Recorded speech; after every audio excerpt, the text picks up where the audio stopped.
ಈಗ ಯತ್ನಾಳ್ ಹುಬ್ಬಳ್ಳಿಯಲ್ಲಿ ಏನು ಬಿಜೆಪಿ ಶುದ್ಧೀಕರಣಕ್ಕೆ ಗಂಗಾಜಲ ತರ್ಸ ಕಳಿಸಿದೀವಿ ಅಂತ ಹೇಳಿದ್ರು. ಆ ಗಂಗಾಜಲ ನಿಮ್ ಮೂಲಕ ಬರ್ತಾ ಇದೆ. ಯತ್ನಾಳಿಗೆ ಪ್ರಶ್ನೆ ಕೇಳಿ ನನಗೆ ಕೇಳಿ ನನಗೆ ಗೊತ್ತೇ ಇಲ್ಲ. ಅವ್ರು ಕೇಳಿದ್ದು ನಂಗೆ ಗೊತ್ತಿಲ್ಲ. ಕೇಳ್ರಿ, ಅವ್ರು ಕೇಳಿದ್ದು ನಂಗೆ ಗೊತ್ತಿಲ್ಲ. ಅದು ಪ್ರಶ್ನೆ ಇಲ್ಲ. ಹೇಳಿ ಸರ್. ನೆಕ್ಸ್ಟ್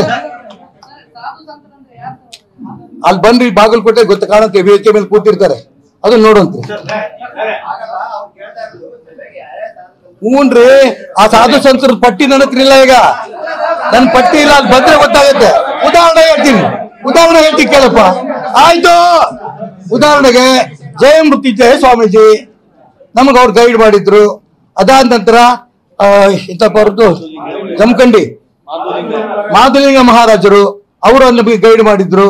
ಅದೇ ಮಾಲಿಂಗರಾಯ ಸ್ವಾಮಿಗಳು ಅವರದು ಉಲ್ಜಂತಿ ಅವರು ಈ ರೀತಿ ಉದ್ದಕ್ಕಿದ್ದಾರೆ ಸ್ವಾಮಿಗಳದು. ಒಂದಲ್ಲ, ಒಂದ್ 25 ಜನ ಅವ್ರು ಕೂತಿದ್ದಾರೆ. ಅಲ್ಲಿ ಬಂದಾಗ ನಿಮ್ಗೆ ಪಟ್ಟಿನೇ ಕೊಡ್ತೀನಿ. ನನಗೆ ಸಂಕೋಚನ.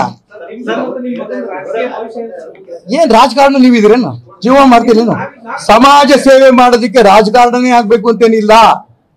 ಇದು ಒಂದು ಸಮಾಜ ಸೇವೆ ವ್ಯವಸ್ಥೆನೆ. ನಾನೇನು ಯಾವುದೇ ಕಾರಣಕ್ಕೆ ಹಿಂದೆ ಮುಂದೆ ನೋಡಲ್ಲ. ರಾಜಕಾರಣದಲ್ಲಿ 2 ಹೆಜ್ಜೆ ನೋಡಿ ಸ್ವಾಮಿ ಕೇಳ್ರಿ. ಹುಲಿ 1-2 ಹೆಜ್ಜೆ ಹಿಂದಿಟ್ಟಿರುತ್ತಂತೆ, ಆಮೇಲೆ ನುಗ್ಗತ್ತೆ. ಇದು ನನ್ನ ರಕ್ತ. ನಾನು ಎಂದೆಂದೂ ಕೂಡ ರಾಜಕಾರಣದಲ್ಲಿ ಹಿಂದೋಗೋ ಪ್ರಶ್ನೆ ಇಲ್ಲ. ಎಗರತ್ತೆ ರಾಷ್ಟ್ರದ್ರೋಹಿಗಳು ಮೇಲೆ ಬೀಳುತ್ತೆ. ರಾಷ್ಟ್ರದ್ರೋಹಿಗಳು